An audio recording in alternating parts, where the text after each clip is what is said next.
শ্ৰদ্ধাৰ উপাধ্যক্ষ ডাঙৰীয়া, অসম বিধানসভাৰ প্ৰক্ৰিয়া আৰু কাৰ্য পৰিচালনা নিয়মাৱলীৰ 115 নং নিয়ম অনুসৰি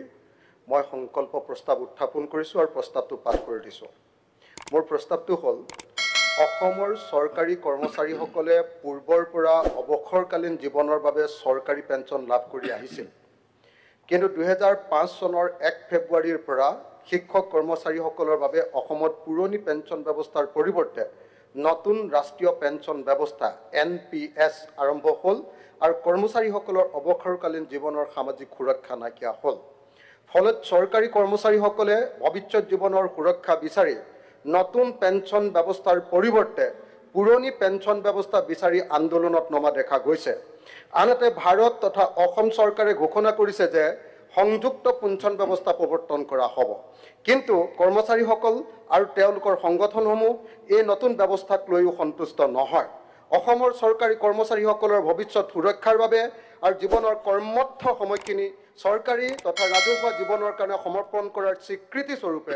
অসমৰ সকলো চৰকাৰী শিক্ষক কৰ্মচাৰীৰ বাবে পুৰণি পেঞ্চন ব্যৱস্থা OPS প্ৰৱৰ্তন কৰাৰ প্ৰস্তাৱ অসম বিধানসভাত গ্ৰহণ কৰোৱা হওক। মই মোৰ প্ৰস্তাৱটোৰ সপক্ষে কিছু বক্তব্য দাঙি ধৰিব খুজিছোঁ। উপাধ্যক্ষ ডাঙৰীয়া, ইয়াৰ পূৰ্বেও মই দুবাৰ কিয় NPS নালাগে আৰু কিয় OPS লাগে এই সম্পৰ্কে বক্তব্য আগবঢ়াইছিলোঁ। কেন্দ্ৰীয় চৰকাৰে ইতিমধ্যে NPSৰ অল্টাৰনেটিভ হিচাপত আৰু এটা বস্তু আনিছে, তাক UPS বুলি কৈছে। আৰু এই UPSটো যোৱা 26 জানুৱাৰী তাৰিখৰ দিনা অসমৰ মাননীয় মুখ্যমন্ত্ৰী ডাঙৰীয়াই কৈছে যে অসমতো এতিয়া NPS নহয় UPS আমি আৰম্ভ কৰিম। এতিয়া UPS আৰু NPS এই দুটাৰ মাজত পাৰ্থক্যনো কি, আৰু OPS পুৰণি পেঞ্চন ব্যৱস্থা আৰু UPS যিটো ইউনাইটেড পেঞ্চন স্কিম এই দুটাৰ মাজতো পাৰ্থক্য কি, এই সম্পৰ্কে অকণমান আলোচনা কৰিলে কিয়নো কৰ্মচাৰীসকলে আচলতে UPS নহয় OPS লাগে বুলি বাৰম্বাৰ দাবী জনাই আহিছে, আমি স্পষ্ট হৈ পৰিম। প্ৰথম কথা যে UPS যিটো ব্যৱস্থা, এই ব্যৱস্থাত পেঞ্চন দিয়াৰ কথা কোৱা নাই। এইখন গেজেট নটিফিকেশ্যন, ইয়াত এই গোটেই পেঞ্চন ব্যৱস্থাটোৰ কথা উল্লেখ কৰা হৈছে। এই পেঞ্চন ব্যৱস্থাটোত যদি আমি চাওঁ তেতিয়াহ'লে দেখা গৈছে যে 24 জানুৱাৰী 2025 তাৰিখে আমাৰ গেজেট নটিফিকেশ্যন হোৱা এই ব্যৱস্থা অনুসৰি পেঞ্চন নহয় এচিয়ৰ্ড পে আউট। আগতে আমাৰ অল্ড পেঞ্চন স্কিমত যিটো পেঞ্চন দিম বুলি কৈছিলে, এতিয়া কৈছে যে এচিয়ৰ্ড পে আউট, এটা নিশ্চিত এটা পে'মেণ্ট মানুহবিলাকক দিয়া হ'ব। এতিয়া এই পেঞ্চন ব্যৱস্থাৰ মই যেতিয়া এই গোটেই UPS এই গোটেই ব্যৱস্থাটো বাৰম্বাৰ পঢ়িছিলোঁ, বাৰম্বাৰ পঢ়ি বুজিবলৈ আৰু তাৰ পিছফালে দিয়া অংকটো যেতিয়া বাৰম্বাৰ কৰি আছিলোঁ, তেতিয়া দেখিছিলোঁ যে কোনোবা ক্ষেত্ৰততো NPSতকৈ এইটো বেয়া বস্তু UPSটো। এতিয়া দেখা গৈছে যে UPSত এটা কৰ্পাছ ফাণ্ড কৰিব এই ইউনাইটেড পেঞ্চন স্কিমত। এই কৰ্পাছ ফাণ্ডটো হ'ব 10% আমাৰ যিবিলাক চাকৰিয়ালবিলাকৰ পৰা প্ৰত্যেক মাহে 10%কে দৰমহাৰ 10%কে পইচা বেচিক পে প্লাছ দিয়ে, তাৰ পৰা 10% পইচা কাটি ৰাখিব। আমাৰ অল্ড পেঞ্চন স্কিমত এনেকুৱা ধৰণৰ কাটি ৰখা কোনো ছিষ্টেম নাই। নিশ্চিতভাৱে এজন কৰ্মচাৰীয়ে গোটেই জীৱনটো ডেডিকেটেডলি কাম কৰাৰ কাৰণে তেওঁক সদায় পেঞ্চন পোৱাৰ পাছত তেওঁক দিয়াই হয়, মানে শেষৰ যিটো দৰমহা তাৰ আধা পেঞ্চন দিয়া হয়। ইয়াত কিন্তু কৈছে যে নহয়, তোমালোকে 10% দৰমহা জমা কৰি যাব লাগিব। তাৰপিছত চেণ্ট্ৰেল গভৰ্ণমেণ্টে 10% প্লাছ 8.5%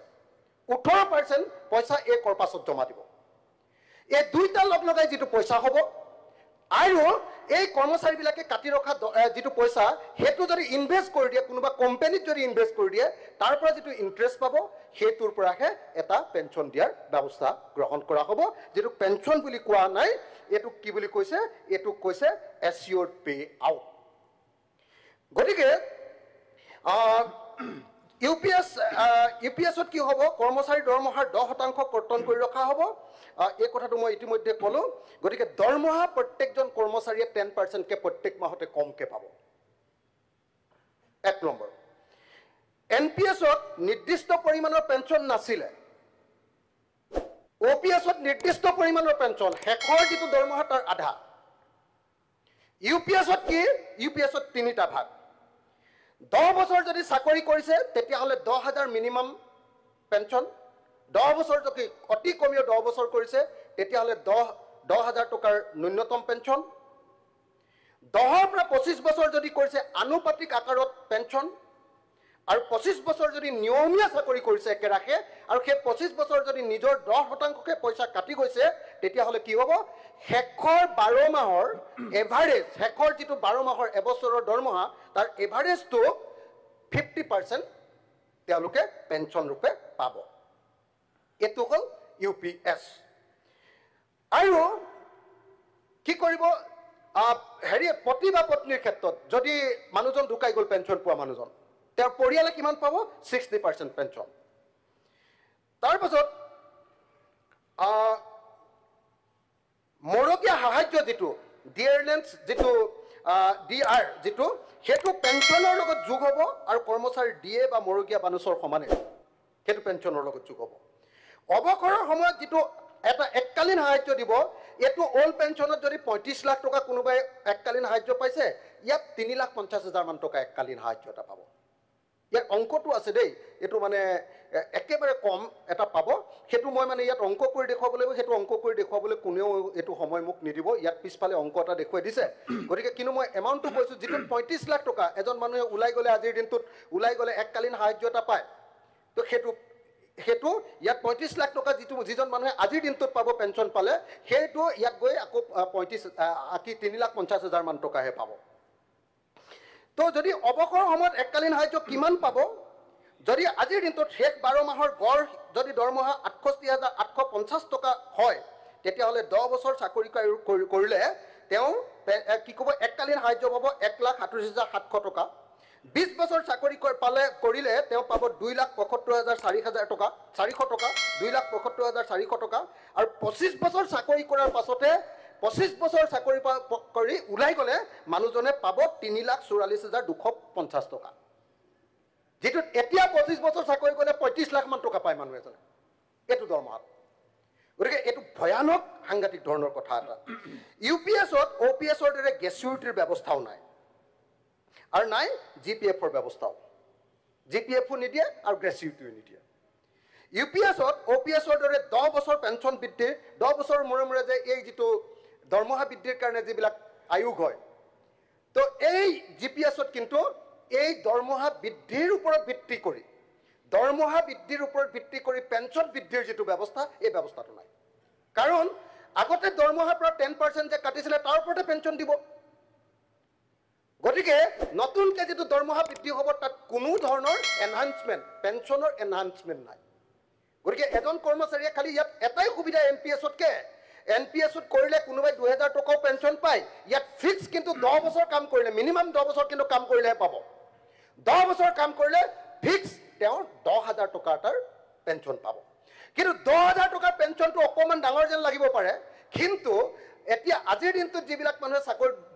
অংশগ্ৰহণ কৰিছে তেওঁ 10 বছৰৰ পাছত যদি 10,000 টকা পেঞ্চন পায় কেটো আজিৰ দিনটোৰ 1,000 টকা মান হ'বগে আজিৰ দিনটোৰ 1,000 টকা মান হ'ব